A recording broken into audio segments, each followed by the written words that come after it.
I grew up in a household where favoritism wasn't just apparent. It was the backbone of our family dynamic.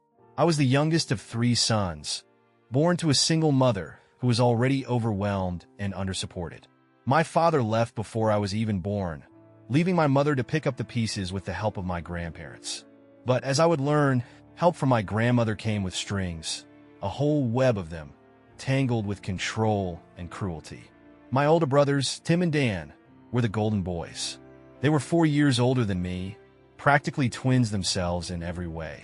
Tall, brilliant, and athletic, they breezed through life with the ease of people destined for success. Tim had a knack for solving complex math problems by the time he was 10, and Dan was a budding physicist in his own right.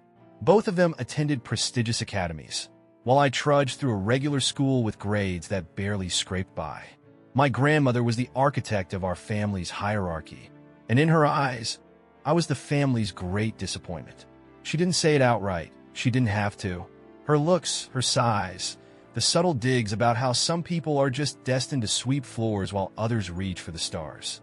They all pointed to the same conclusion. For her, I was nothing more than an accident, a burden.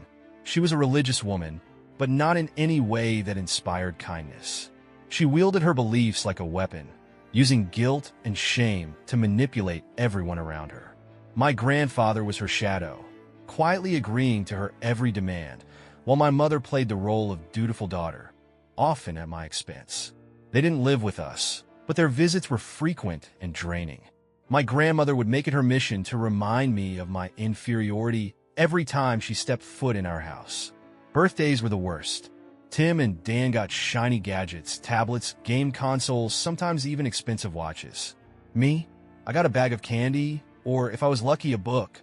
When I asked why, the answer was always the same.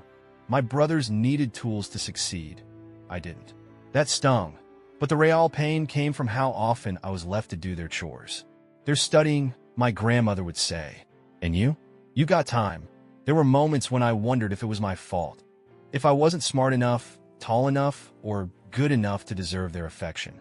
Love in my family wasn't something you just got. It was something you had to earn, and no matter how hard I tried, I never seemed to have enough to give. As I got older, the divide in my family became a chasm I could no longer ignore. My brothers were untouchable, their success like a constant spotlight that left me standing in the dark. Tim and Dan continued to thrive, winning competitions, receiving accolades, and securing their places as the family's shining stars. Meanwhile, I stumbled through high school, barely keeping my head above water. Every report card filled me with dread, knowing it would be measured against my brother's near-perfect records. My average performance was just another reason for the family to dismiss me. But what cut the deepest wasn't the lack of attention, it was the deliberate neglect. My grandmother's subtle but cutting remarks always found their mark. Some people are blessed with gifts, she once said during one of her visits, watching my brothers pore over their physics textbooks. And some are just meant to help others shine. That's its own kind of gift, I suppose. She said it with a sweet smile, but her eyes landed squarely on me, making it clear who she meant. One evening, I overheard my grandmother talking to my mother in the kitchen. I hadn't meant to eavesdrop, but their hushed tones drew me in as I passed by. "He's not like the other boys," my grandmother said, her voice heavy with disapproval. "You should have him focus on practical things, chores, small jobs. That's what he's suited for." My mother's response was softer, but no less painful. "He tries, but you're right. Tim and Dan need more attention right now. He'll manage."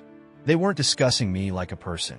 It was as if I were a problem to be solved, a responsibility neither of them wanted to claim. That night, as I lay awake in my room, I made a promise to myself. I would leave. Not tomorrow, not next week, but someday. And when I did, I wouldn't look back. By the time I turned 18, that someday had finally arrived. I had spent years quietly preparing for this moment. Every dollar I earned went into a small savings account I never told anyone about. I spent nights researching cities, jobs, and affordable apartments, carefully building a plan to escape. My birthday came with the usual lackluster celebration. My brothers were away, busy with their own lives. Tim in an internship with a research lab, and Dan preparing for a summer program at a university. There wasn't a cake or a party, just a simple dinner my mother put together, followed by a gift. It was a cheap, generic watch, the kind you'd find in a bargain bin. She handed it to me with a strained smile, as if the act of giving it was a chore in itself. "Happy birthday," she said, her voice as thin as the wrapping paper. I thanked her and went to my room. I didn't cry. I didn't feel angry. By then, I was beyond emotions when it came to my family's indifference. That night, I sat on my bed, staring at the packed backpack resting against the wall. It held only the essentials: clothes, toiletries, my savings, and a few small items I couldn't bear to leave behind. I had debated taking more, but I knew I couldn't afford to be weighed down. This wasn't just about leaving, it was about starting over. At 5 a.m., while the house was still cloaked in silence, I slipped out the front door. I didn't write a note or leave any parting words. I didn't know them that. The air was cool and crisp, carrying the faintest promise of freedom as I walked down the street, my backpack slung over one shoulder. I didn't look back. The bus station was nearly empty when I arrived. I had a one-way ticket to a city I had chosen almost at random, a place so far from home it might as well have been another world. The ride was long, stretching into hours that felt like days, but I didn't mind. With every mile that passed, I felt the weight of my past lifting, piece by piece. Starting over wasn't easy. The city I moved to was massive, noisy, and completely foreign to me. I rented a tiny room in a shared apartment. My first weeks were a blur of cheap meals, job applications, and getting lost on public transit. But despite the challenges, I felt something I hadn't experienced in years: hope. The distance I had put between myself and my family wasn't just physical, it was emotional. For the first time, I wasn't surrounded by reminders of my inadequacies. There were no trophies on shelves mocking me, no condescending glances or muttered criticisms. I was just me, and that was enough. I found a job at a small cafe, where the hours were long, and the pay was barely enough to scrape by. But I didn't care. I worked hard, saved what I could, and slowly started piecing my life together. The city became my sanctuary, a place where I could rebuild myself, far from the shadows of my brothers and the grip of my grandmother. In the months after I left, I lived day by day, focused on survival.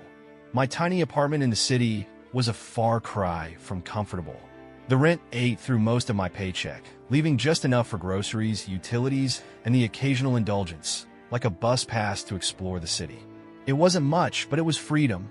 The physical distance from my family wasn't enough to silence their voices in my head. Nights were the hardest. Alone in my dimly lit room, I replayed old memories. My grandmother's disapproving glares, my mother's tired excuses, and the years of standing in the shadow of my brothers. It was like a reel of my failures and inadequacies, looping endlessly. There were moments when the doubt crept in, moments when I wondered if I was truly as worthless as they made me feel. But I wasn't alone. Mike, my high school friend, kept me tethered to reality. He was one of the few people who saw past my family's facade. He knew about the chores, the neglect, the favoritism. Back then, he was the one who'd quietly push a soda across the lunch table when he noticed I hadn't packed a meal, or who'd sit with me after school, letting me vent without judgment. When I told him I was leaving, he didn't just wish me luck. He promised to be there if I ever needed help. And he kept that promise. Mike called me every week, sometimes just to chat and sometimes to check in when he sensed I was spiraling. One evening, after I had vented for nearly an hour about how lost I felt, he said something that stuck with me. "Look, man," he began, "I get why you feel this way, but you're not defined by what they think of you. You're not a mirror for their opinions. You're just you, and that's enough." It wasn't some grand speech, but it was exactly what I needed to hear. Encouraged by Mike's support, I decided to try therapy. It felt daunting at first, walking into a stranger's office and laying bare years of hurt and resentment. But my therapist had a way of making me feel seen. She didn't just listen. She helped me unravel the tangle of emotions I had carried for so long.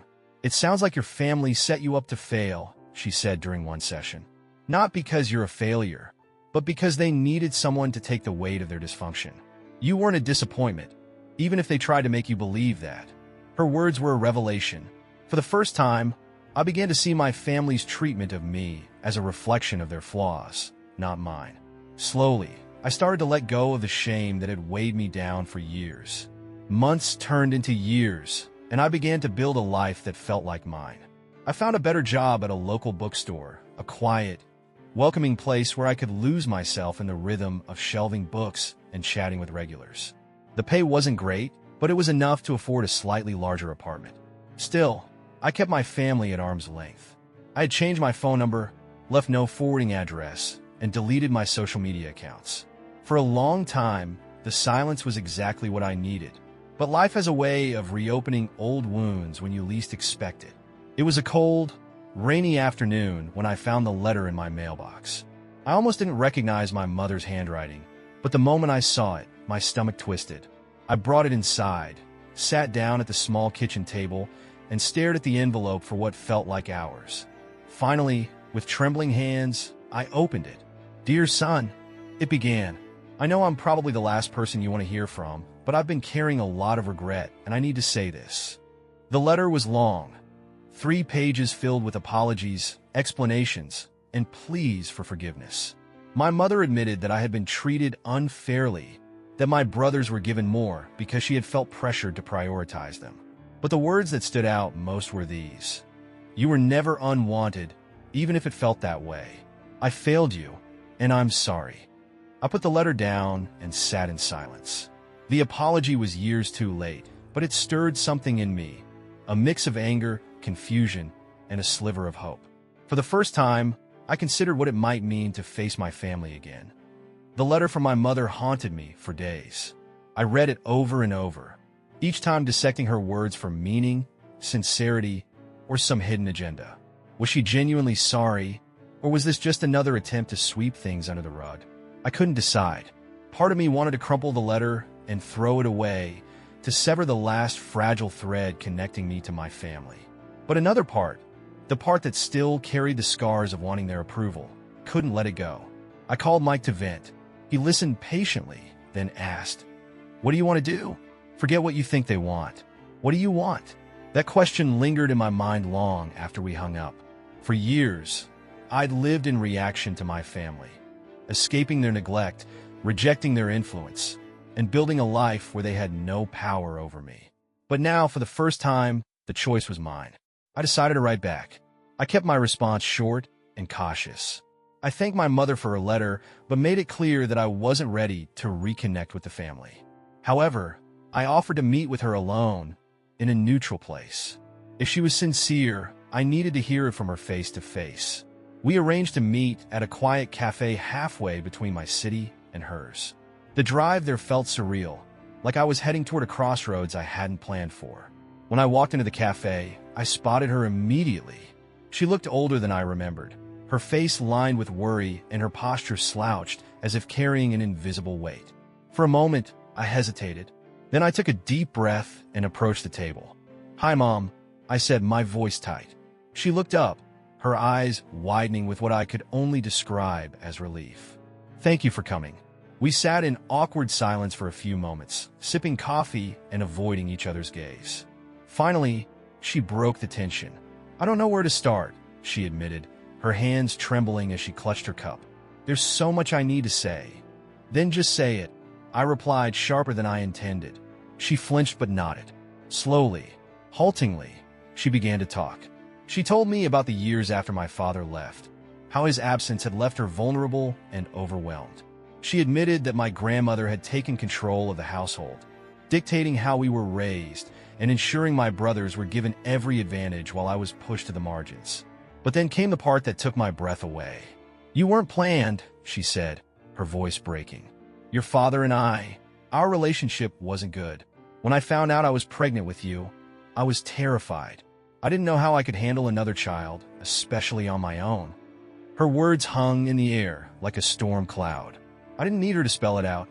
I could fill in the blanks. My existence had been a reminder of everything that had gone wrong in her life, and she had buried that resentment under years of indifference. Tears welled in her eyes. "That doesn't excuse how I treated you. I see that now. I let my fear, my guilt, and my mother's influence blind me. I failed you, and I'm so sorry." Her apology was raw and unpolished, and for a moment, I didn't know how to respond. A part of me wanted to lash out, to demand why it had taken her so long to admit this. But another part, the part that had spent years yearning for even a shred of acknowledgement, felt something close to relief. "I don't know if I can forgive you," I said finally, my voice trembling. "But I appreciate you saying it." She nodded, wiping her tears.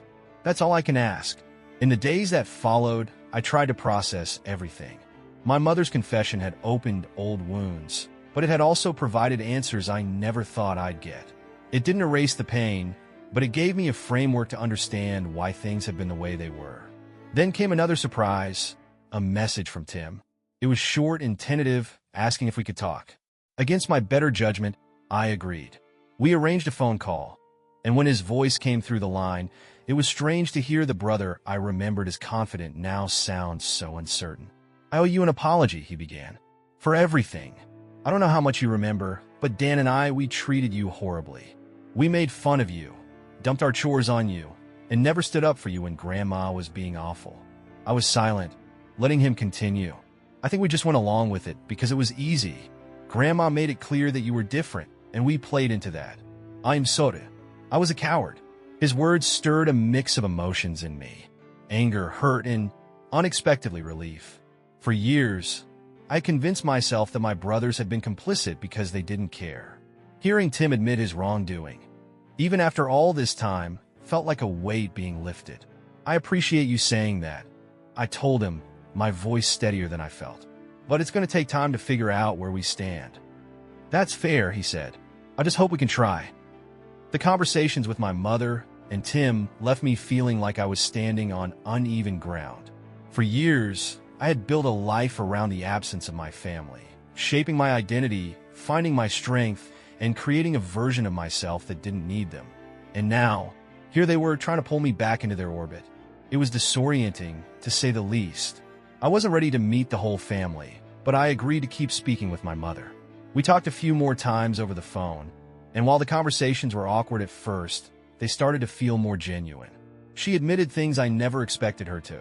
How my grandmother had effectively run the family like a dictator, how my mother had felt powerless to stand up to her, and how she had buried her guilt by convincing herself that my brothers needed her more. But there was one thing she said that stuck with me the most. "Your grandfather always understood you," she told me one day. "He saw how wrong things were, but he was afraid. Afraid of your grandmother, afraid of causing conflict. I think he tried to make up for it in little ways, but I know it wasn't enough." Her words brought back memories of the quiet kindnesses my grandfather had shown me. His soft smiles, the way he'd quietly help me with chores when no one was looking, the rare moments when he'd slip me a few coins and tell me to treat myself to something nice. I'd never realized those small gestures were his way of pushing back against the tide. About a month after my initial meeting with my mother, Dan reached out. His message was similar to Tim's: an apology for his part of my childhood and a request to reconnect. By this point, I had started to feel more confident in setting boundaries. I agreed to speak with him, but I made it clear that I wasn't interested in rehashing the past unless it was to address it head-on. When we finally spoke, Dan surprised me. Unlike Tim, who had been nervous and hesitant, Dan sounded deeply reflective. He admitted that he had been blind to how I was treated growing up. "I didn't think about how much pressure you were under," he said. "Grandma made sure we saw you as the one who was supposed to pick up the slack, so we could succeed. I bought into it because it made my life easier. I hate that I did that to you." I could hear the regret in his voice, and for the first time, I felt a flicker of hope that things between us could change. "It wasn't just you," I said after a long pause. "The whole family played a part, but I'm glad you're owning up to it now." Dan didn't try to justify his actions, and that made a difference. By the end of the conversation, I felt lighter, as if another layer of the resentment I'd carried for so long had started to peel away. The only person I had no interest in hearing from was my grandmother. I hadn't seen or spoken to her since I left, and I intended to keep it that way. When I mentioned this to my mother during one of our calls, she hesitated but ultimately agreed. "I don't blame you," she said. "She hasn't changed, and she probably never will." Knowing that my mother no longer defended my grandmother was a small but significant victory. It felt like a quiet acknowledgement that I had been right to distance myself from her. Therapy remained a cornerstone of my healing. Therapists helped me navigate the complicated feelings that came with reconnecting with my family. Forgiveness doesn't mean forgetting, she reminded me during one session. It's about deciding how much space you want them to occupy in your life, and on your terms. With her guidance, I established clear boundaries. My family could be a part of my life, but they wouldn't define it. I wasn't moving back, wasn't attending weekly family dinners, and wasn't going to pretend the past hadn't happened. If they wanted a relationship with me, it would be one built on respect and accountability. The turning point came when Tim and Dan suggested we meet in person. My instinct was to say no, but after weeks of reflection, I decided to give it a chance. We met at a park near my old hometown, a place I had avoided for years. The sight of them, older, humbler, and visibly nervous, was jarring. These weren't the boys who had mocked me or dumped their chores on me. They were men, carrying their own regrets and seeking to make amends.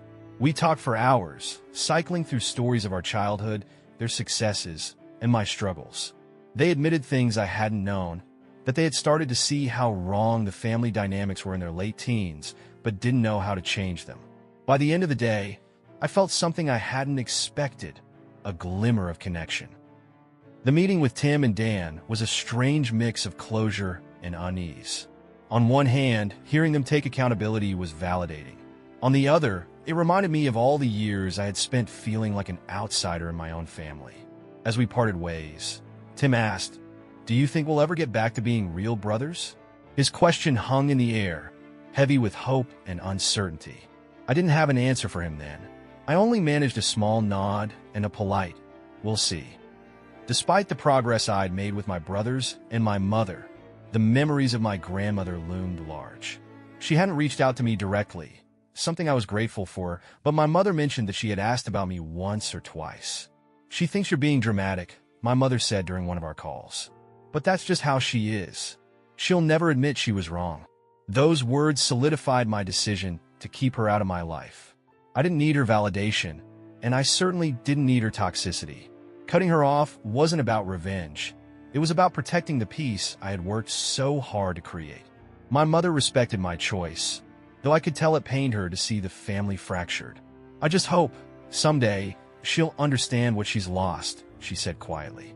As months passed, I settled into a delicate rhythm with my family.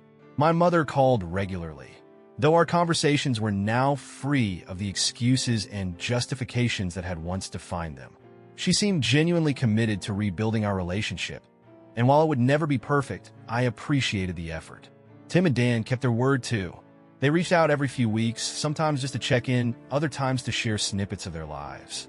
Dan sent me photos from his work trips, while Tim occasionally asked for book recommendations and olive branch, given my job at the bookstore. These small gestures didn't erase the past, but they laid the groundwork for something new, something better. About a year after the first letter from my mother, she invited me to a family dinner. "Just us," she promised. "No drama." I hesitated. The idea of stepping back into that house, the same walls that had witnessed so much pain, felt daunting. But I also knew that refusing forever wasn't the answer. My life was no longer defined by the fear of my family, and I wanted to prove that to myself. The day of the dinner, I stood outside the house for a long time before knocking. The door opened to reveal my mother, who looked both nervous and hopeful. She ushered me inside, where the table was set simply but thoughtfully. Tim and Dan were already there, and they greeted me with cautious smiles. It felt strange, almost like meeting distant relatives instead of the people I had grown up with. As the evening unfolded, I realized how much had changed. My mother listened more than she spoke, and my brothers asked about my life in the city with genuine interest. There were no sharp comments, no veiled comparisons, just an earnest effort to connect. Toward the end of the meal, Tim raised his glass. "To new beginnings," he said. I hesitated for a moment before lifting mine. To new beginnings. Despite this progress, I remained clear about my boundaries. My life was in the city now, far removed from the small-town dynamics that had once held me back. I visited occasionally, but never for long. Each visit was a reminder of how far I'd come, and how much I still had to protect the life I had built. My grandmother, unsurprisingly, continued to loom as a silent presence. My brothers hinted that she had softened with age, but I refused to test the waters. I had made peace with the idea that some relationships weren't meant to be repaired. Looking back, I don't think forgiveness was ever about my family. It was about me, about letting go of the anger that had weighed me down for so many years. My family's apologies didn't erase the past, but they gave me permission to stop carrying it like a burden. These days, I feel lighter. My relationship with my family will always be complicated, but it's no longer the defining force in my life. As time passed, I became more confident in navigating my relationship with my family. The walls I had built weren't as high as before, but they were sturdy enough to protect me from slipping back into old patterns. One day, my mother brought up my grandmother again during one of our calls. "She's not doing well," she said cautiously, as if testing the waters. "I thought you should know." I felt an immediate pang of guilt, but it was fleeting. I had mourned the absence of a loving grandmother years ago, long before I left home. I didn't know her anything, and I didn't have room in my life for the kind of chaos she brought. "I'm sorry to hear that," I said carefully, "but I don't think I can do anything about it." My mother didn't push. "I understand," she replied, though there was sadness in her voice. That was the last we spoke of her. The occasional visits to my family became more relaxed as well. Tim and Dan kept their promises, making an effort to include me in their lives without overwhelming me. They even visited me in the city once, marveling at the life I had built. We spent a day exploring local landmarks, sharing stories over dinner, and laughing in a way that felt almost natural. It wasn't the bond we might have had as children, but it was a start. My mother, too, had changed. She no longer deferred to my grandmother's influence and seemed genuinely invested in making up for lost time. On one visit, she pulled me aside as I was getting ready to leave. "I'm proud of you," she said, her voice steady. "I know I didn't say it enough, or at all, when you were younger, but I mean it." I didn't know how to respond. Her words were so foreign, yet they filled a gap I hadn't realized I still carried. I nodded, my throat tight, and said, "Thank you." The day I learned of my grandmother's passing, I felt nothing. No anger, no relief, no sadness, just a hollow kind of indifference. My mother called to tell me, her voice subdued. "She passed peacefully," she said. "The funeral is next week." I knew she wanted me to come, but she didn't ask outright. After a long pause, I said, "I think it's best if I don't." "Okay," she replied softly. "I understand." And she did. For all the grief and conflict that had once defined us, my mother finally understood that my absence wasn't an act of defiance. It was a boundary I needed to maintain. Years later, when I reflect on my journey, I don't think of it as escaping my family. It was about escaping the idea that I needed their approval to be whole. My family and I remain in touch, though on my terms. I've found a place for them in my life. It's one that coexists with the identity I've built independently. As for my grandmother, I've made peace with the choice to leave her behind. Forgiving her wasn't necessary for my healing, and letting go of the need for closure with her was its own form of liberation. Some ties are best left severed. I'd like to say I felt free of it all, but that wouldn't be entirely true. The past doesn't just disappear. It lingers in subtle ways, shaping how you approach the world. I still felt the sting of rejection in moments I couldn't quite explain, and the urge to prove my worth hadn't completely vanished. But I try not to let those feelings take up too much space.